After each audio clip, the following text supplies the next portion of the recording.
नमस्कार, मैं पुनीत पाठक हूं और रोज़ की जो सबसे बड़ी रेलेवेंट खबर है उस पर आपको वैसे तो इंस्टाग्राम के ऊपर सीधी खबरें बताता हूं, लेकिन आज जो सबसे बड़ा टॉपिक है, सबसे बड़ा मुद्दा है, वो है चुनाव को लेकर भारतीय जनता पार्टी का एजेंडा जो प्रधानमंत्री ने कुछ घंटों पहले भोपाल में सेट किया था। यानी 27 जून को जिस एजेंडे को प्रधानमंत्री सेट कर चुके हैं बीजेपी के लिए, उसका तोड़ कांग्रेस के पास में क्या है। आज हम बात करेंगे केवल और केवल छत्तीसगढ़ की। वजह भी साफ है, 28 जून को छत्तीसगढ़ के मुख्यमंत्री, छत्तीसगढ़ के प्रभारी कांग्रेस पार्टी की, छत्तीसगढ़ के पीसीसी चीफ सब दिल्ली गए और जाकर के राहुल गांधी और राष्ट्रीय अध्यक्ष मल्लिकार्जुन खड़गे के सामने एक प्रेजेंटेशन दिया है, जिसमें पार्टी ने अलग अलग जो अपनी रिपोर्ट्स तैयार की हैं वो अपने बड़े नेताओं को दिखा दी। अब इन रिपोर्ट्स में क्या है, बीजेपी का आकलन इस बारे में ये है कि दरअसल ये शिकवे शिकायतें, ये असंतोष है, ये सिर्फ फुटअव्वल की स्थिति है जिसको शांत करने के लिए दिल्ली जाना पड़ा कांग्रेस के नेताओं को। लेकिन कांग्रेस पार्टी ने ऑफिशियली इस पर क्या कहा? कांग्रेस पार्टी ने ऑफिशियली जब प्रेस कॉन्फ्रेंस की इस मीटिंग या मंथन के बाद में, तो उन्होंने कहा कि दरअसल सारे कांग्रेसी मिलकर लड़ने का तय कर चुके हैं। एक बात। दूसरा, उन्होंने कहा कि जिस तरह हम विपक्ष में आक्रामक अंदाज में बीजेपी का मुकाबला करते थे, उतना ही आक्रामक अंदाज हमारा होने वाला है 2023 में छत्तीसगढ़। तीसरा, ये भी कहा कि जिस छत्तीसगढ़ मॉडल को लेकर सारे देश में वक्त वक्त पर चर्चा और आकलन होता रहा, तारीफ होती रही, उसी मॉडल को हम गढ़बो नवा छत्तीसगढ़ के नारे के साथ आगे बढ़ाएंगे।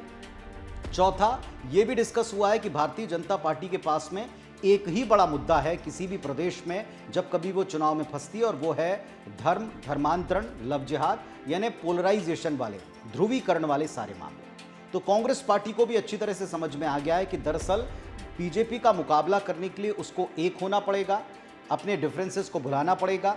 तीसरा, धर्मांतरण जैसे मुद्दों के ऊपर उसको अपनी तलवारों को धार देकर रखना पड़ेगा। चौथा, आने वाले वक्त में भारतीय जनता पार्टी एक और बड़े मुद्दे को उठाने वाली है, वो है करप्शन। अब आप पूछेंगे कैसे पता चला? इसका भी अंदाज़ा आपको प्रधानमंत्री के 27 जून के उस भाषण में मिल गया होगा, जो उन्होंने अपने कार्यकर्ताओं के बीच में 10 लाख डिजिटल बूथों पर बैठे हुए कार्यकर्ताओं से कहा, सुनाया। ये कहा कि साहब, किसान जो सबसे बड़ी ताकत है छत्तीसगढ़ में कांग्रेस पार्टी की सरकार बनाने में, क्योंकि कर्ज माफ़ी के बाद एक नया जो मध्य प्रदेश में था कि क्या अब कांग्रेस करेगी किसी प्रदेश में, तो छत्तीसगढ़ में सरकार बनते ही यहाँ धान का सबसे ज़्यादा मूल्य प्रति क्विंटल प्रदान करने का दावा कांग्रेस पार्टी ने किया है। अब इस मुद्दे पर कांग्रेस पर फोकस करते हुए बीजेपी ने कल बार बार ये अपने कार्यकर्ताओं को बताया, प्रधानमंत्री जी ने वो बार बार आंकड़ा बताया कि बताइए कितना करोड़ रुपए हमने खातों में ट्रांसफ़र किया है। तो इस तरीके से जो उन्होंने बार बार सबको याद दिलाया कि 2.25 लाख करोड़ रुपए हमने किसानों के खाते में ट्रांसफ़र किया है, ये बीजेपी के कार्यकर्ता बताएं किसान सम्मान निधि के नाम पर। तो दरअसल ये जवाब किसको है? दरअसल ये जवाब है मध्य प्रदेश में किसान कर्ज माफ़ी का। दरअसल ये जवाब है छत्तीसगढ़ में किसानों को धान पर सबसे ज़्यादा दाम देने का, जिस पर अब की बार फिर कांग्रेस पार्टी मॉडल के तौर पर इसे आगे बढ़ाने वाली है। लेकिन दूसरा जो सबसे बड़ा मुद्दा होगा वो होगा करप्शन का। उन्होंने कहा कि कांग्रेस गारंटी है करप्शन की, और इस मामले को ऐसे ही बीजेपी के नेताओं को लेकर जाना है, कार्यकर्ताओं को लेकर जाना है आम लोगों के बीच में। तो आज की जो कांग्रेस पार्टी का मंथन हुआ है वो पीसीसी की रिपोर्ट्स के आधार के ऊपर, वो इस बात पर भी हुआ है कि धर्मांतरण के बाद में जो सबसे बड़ा मुद्दा होगा करप्शन का, उस पर कांग्रेस को कैसे डील करना है। भीतर खाने खबर ये भी निकल करके आ रही है कि जो ईडी ने पिछले दिनों बहुत सारी रेड्स मारी हैं, जो बहुत सारी कार्रवाइयाँ यहाँ की हैं, उन सब से जो कुछ भी निकला है उसमें सितंबर के बाद में कोई बड़ा एक्शन दिख सकता है, और सितंबर के बाद में प्रदेश में ये हलचल बढ़ाएगा। संभवतः कुछ गिरफ्तारियां और हो जाएं, संभवतः कुछ डॉक्यूमेंट सामने लाए जाएं, और सितंबर के मध्य के बाद में माहौल और कितना चुनावी होगा, इस बात का अंदाज़ा आप अच्छी तरीके से लगा सकते हैं। तो ऐसे वक्त में कांग्रेस पार्टी ने ये तय कर लिया है कि हमको करप्शन के मुद्दे पर पार्टी जनों को तैयार करना पड़ेगा। अब आता हूं भारतीय जनता पार्टी के उस आरोप पर जो उन्होंने कहा है कि एक्चुअली बीजेपी जो पूरी तरीके से बार बार बात कहती है कि कांग्रेस के नेताओं में डिफरेंसेस हैं, कांग्रेस के खेमों में बटे होने की वजह से कांग्रेस के बड़े नेताओं को दिक्कत आ रही है, यहाँ की अधूरी नियुक्तियाँ जो है वो बड़ा परेशानी का सबब हैं। और ये अधूरी नियुक्तियाँ किन की होती हैं? अपने बड़े नेताओं का समर्थन करने वाले पार्टी के भीतर के कार्यकर्ताओं की। तो इसको ही सबसे पहले एड्रेस किया जाएगा, ऐसा माना गया।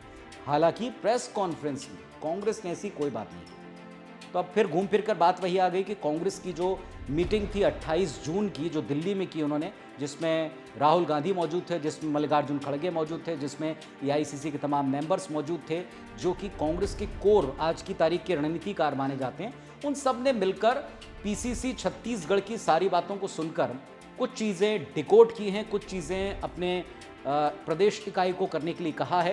पहला उन्होंने कहा है कि आपको विपक्ष की तरह एग्रेसिव प्रचार करना पड़ेगा, जैसे आप विपक्ष में थे उस मुताबिक प्रचार करना पड़ेगा। दूसरा उन्होंने ये भी कहा है कि करप्शन के मुद्दे पर बीजेपी घेर कर अगर रणनीति बना चुकी है तो इस पर पार्टी को अपनी तरफ से दोनों चीज़ों पर काम करना पड़ेगा। अब ये प्रदेश की जनता भी देखना चाहती है कि इस पर कांग्रेस क्या करती है, विक्टिम कार्ड खेलती है या इस पर एग्रेसिवली पुराने घोटालों को उजागर करके सामने रख पाती है। दोनों में दो दिक्कतें हैं।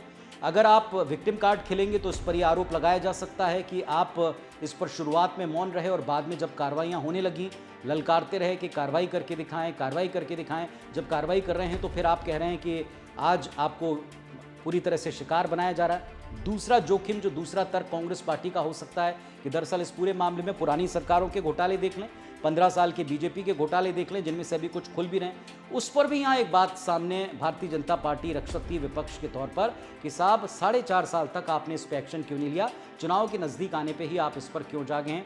अगर कुछ दम होता उन मामलों में तो आप इस पर एक्शन ले चुके होते। बहरहाल अब कुछ अस्त्र पूरी तरह से दोनों दलों के क्लियर दिखते हैं। अगर हम बात करें भारतीय जनता पार्टी की, उसका एक अस्त्र साफ दिख रहा है, वो है धर्मांतरण का बढ़ता मामला। दूसरा अस्त्र उसका स्पष्ट दिख रहा है करप्शन। तीसरा अस्त्र उसका पूरा दिख रहा है भारतीय जनता पार्टी के कार्यकर्ताओं पर की गई कार्रवाइयों और साथ ही साथ कांग्रेस पार्टी के नेताओं के खेमों के बीच के डिफरेंसेस। इसको वो मुद्दा बनाने वाले हैं प्रदेश में। किसानों को लेकर जो बड़े दावे कांग्रेस पार्टी के हैं, उस पर कांग्रेस पार्टी पर चौतरफा हमला बीजेपी बोलेगी, ये लगातार दिखाई पड़ रहा है। कुछ बड़े एक्शंस हमको सितंबर के बाद में केंद्रीय जांच एजेंसियों के इस दिशा में दिख भी सकते हैं। अब आते हैं कांग्रेस की तरफ, तो कांग्रेस में ये डिसाइड कर लिया है कि विपक्ष की तरह एग्रेसिव आप प्रचार करेंगे, किसानों के मुद्दे पर आप उनको ज़्यादा दाम देने को लेकर वायदा तैयार करेंगे। तीसरा, धर्मांतरण के मुद्दे पर धर्म की राजनीति करती है, पोलराइजेशन की राजनीति करती है बीजेपी, उसके पास और कुछ नहीं है, ये भी होगा। इसका एक ताज़ा उदाहरण और भी है, यूसीसी पर जब प्रधानमंत्री मोदी ने बात छिड़ी है, जब सारे देश में राष्ट्रीय स्तर के चैनल इसी पर डिबेट कर रहे हैं, उस वक्त छत्तीसगढ़ के मुख्यमंत्री कहते हैं कि सिर्फ हिंदू मुस्लिम के चश्मे से ही क्यों देखते हैं प्रधानमंत्री, इसमें आदिवासियों के भी इश्यूज़ हैं। इसका जवाब भी आज यहाँ से बीजेपी के नेताओं ने देने की कोशिश की है। पूर्व सीएम रमन सिंह ने कहा कि इसमें आदिवासियों के हितों की तो कोई बात ही नहीं। अगर यूसीसी के मुद्दे पर कोई चिंता है तो वो उसी चश्मे से देखी जा रही है जो बार बार आपत्तियां उठाई जाती हैं। तो यहाँ ये मुद्दा भी आगे यूसीसी का गरमाएगा। हालांकि यूसीसी का मुद्दा है 24 का, पर 23 के चुनाव में इस पर बहस तो छिड़ी गई है और ये बहस आगे जारी रहेगी। कुल मिलाकर दोनों तरफ के अस्त्र तैयार हैं। अब इन पर आपको किसका साथ देना है, इसके लिए आपको दो काम कर रहे हैं। एक, नेताओं को ध्यान से सुनना, और दूसरा, नेताओं के जो कही गई बात है उससे कहीं ज़्यादा पीछे छिपा हुआ जो अनकहा पहलू उसको समझना। और यही काम हम आप तक पहुंचाने के लिए लगातार करते रहेंगे। ये वीडियो आपको कैसा लगा, आप लाइक इसको कर दीजिएगा, शेयर कीजिएगा, कमेंट करके बताइएगा, इस पर अपनी राय व्यक्त कीजिएगा। धन्यवाद, नमस्कार।